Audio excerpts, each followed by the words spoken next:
ท่านผู้ชมที่เคารพประชาชนเมืองเฟืองแขวงเวียงจันทน์ได้ไล่หับเฉลี่ยต่อหัวคน14 ล้านกีบต่อคนต่อปีเศรษฐกิจเติบโตในระดับเฉลี่ย 6.2 ส่วนห้อยต่อปีรวมยอดผลิตภัณฑ์ไล่หับภายในบรรลุ742ตื้อกีบหรือเท่ากับ100.8 ส่วนห้อยของแผนการปีเฉลี่ยข้าวกิน571กิโลต่อคนต่อปีตัวเลขดังกล่าวนี้ได้ถูกยกขึ้นรายงานการเมืองต่อกองประชุมใหญ่ผู้แทนองค์คณะภาคเมืองเฟืองครั้งที่ 8 สหายคำเพชรจันทร์สมภูกรรมการพรรคแขวงเลขาพรรคเมืองเจ้าเมืองเฟืองได้กล่าวว่าตลอดระยะ5 ปีผ่านมา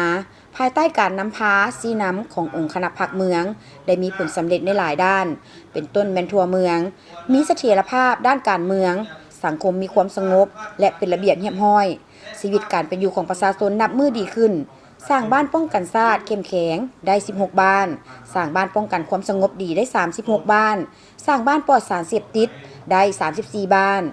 ได้สุ่มไซพัฒนาตามทาเหงของเมืองอย่างตั้งหน้าเห็นให้เศรษฐกิจเติบโตระดับเฉลี่ย 6.2 ส่วนห้อยต่อปีรวมยอดรายหับภายในบรรลุ742ตื้อกีบเท่ากับ100.8 ส่วนห้อยของแผนการเฉลี่ยรายหับต่อหัวคนได้14 ล้านกว่ากีบต่อคนต่อปีเฉลี่ยข้าวกิน571กิโลต่อคนต่อปีได้กำหนดให้เมืองผลิตกสิกรรมเป็นสินค้าติดพันกับการปรุงแต่งผลผลิตเพื่อสนองให้แก่การท่องเที่ยวได้สูบยูส่งเสริมประชาชนบรรดาเผ่าปลูกฝังเลี้ยงสัตว์เป็นต้นแมนปลูกข้าวพืชพักไม้ไหหมากและเลี้ยงสัตว์ประเภทต่างๆหลายครอบครัวกลายเป็นตัวแบบด้านการปลูกการเลี้ยงผลเด่นเป็นการจัดสรรโครงการทดลองปลูกข้าวแนวพันธุ์เสบังไฟ2เพื่อสนองให้โรงงานบริษัทเบียร์ลาวให้ประชาชนอยู่บ้านพ้นแบงจำนวน79ครอบครัวในเนื้อที่100 เฮกตาร์สามารถสร้างรายรับทั้งหมด3ตื้อกว่ากีบติดตามโครงการก่อสร้างพื้นฐานโครงรางอยู่ภายในเมืองและปูยาง2สั้นทางเลขที่4501เมืองเฟืองหาเมืองหินเฮ่อเสนอโครงการก่อสร้างขัวข้ามน้ำลีกบ้านเมืองเฟืองบ้านแกงเสียงเอาใจใส่ซี่น้ำการจัดสรรแผนคุ้มครองและอนามัยกำจัดขี้เหงื่อตามเทศบาลและแหล่งท่องเที่ยวขยายระบบน้ำประปา2 แห่งเพื่อตอบสนองให้แก่การซุ่มไส้การขยายเครือข่ายสัญญาณโทรศัพท์อินเทอร์เน็ตและปองบริการขนส่งวัสดุกวมเอาพื้นที่ส่วนใหญ่ของเมืองทั่วเมืองได้ซุ่มไส้ไฟฟ้าถาวร43บ้านเท่ากับ100ส่วนห้อยซึ่งเพียงพอกับความต้องการซุ่มไส้ของประชาชนในปัจจุบันขอเฮียงห้องมายัง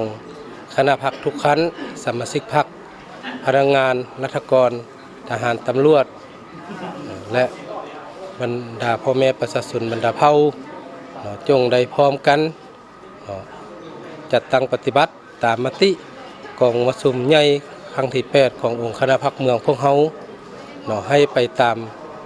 โครงการดำเนินงานก็คือแผนการที่พวกเฮากำหนดไว้ในระยะ5 ปีต่อหน้าก็คือ1ก็เป็นเว้าถึงรายงานการเมืองของพวกเฮา2มาก็เป็นเว้าถึงแผนพัฒนาเศรษฐกิจสังคม3มาก็เป็นเว้าถึงการชี้นำพา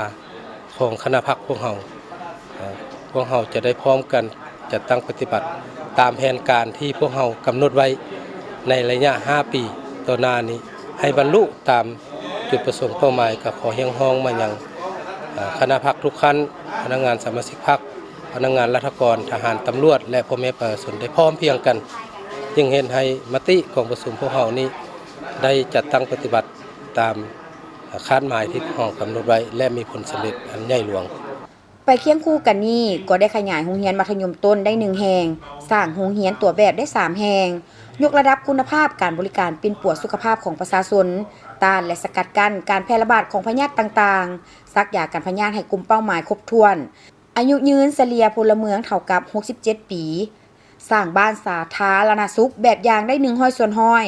ประกาศเมืองเฟืองเป็นเมืองยุติการทายสะสายอัตราการสมไส้น้ำสะอาดกวมเอา100ส่วนห้อย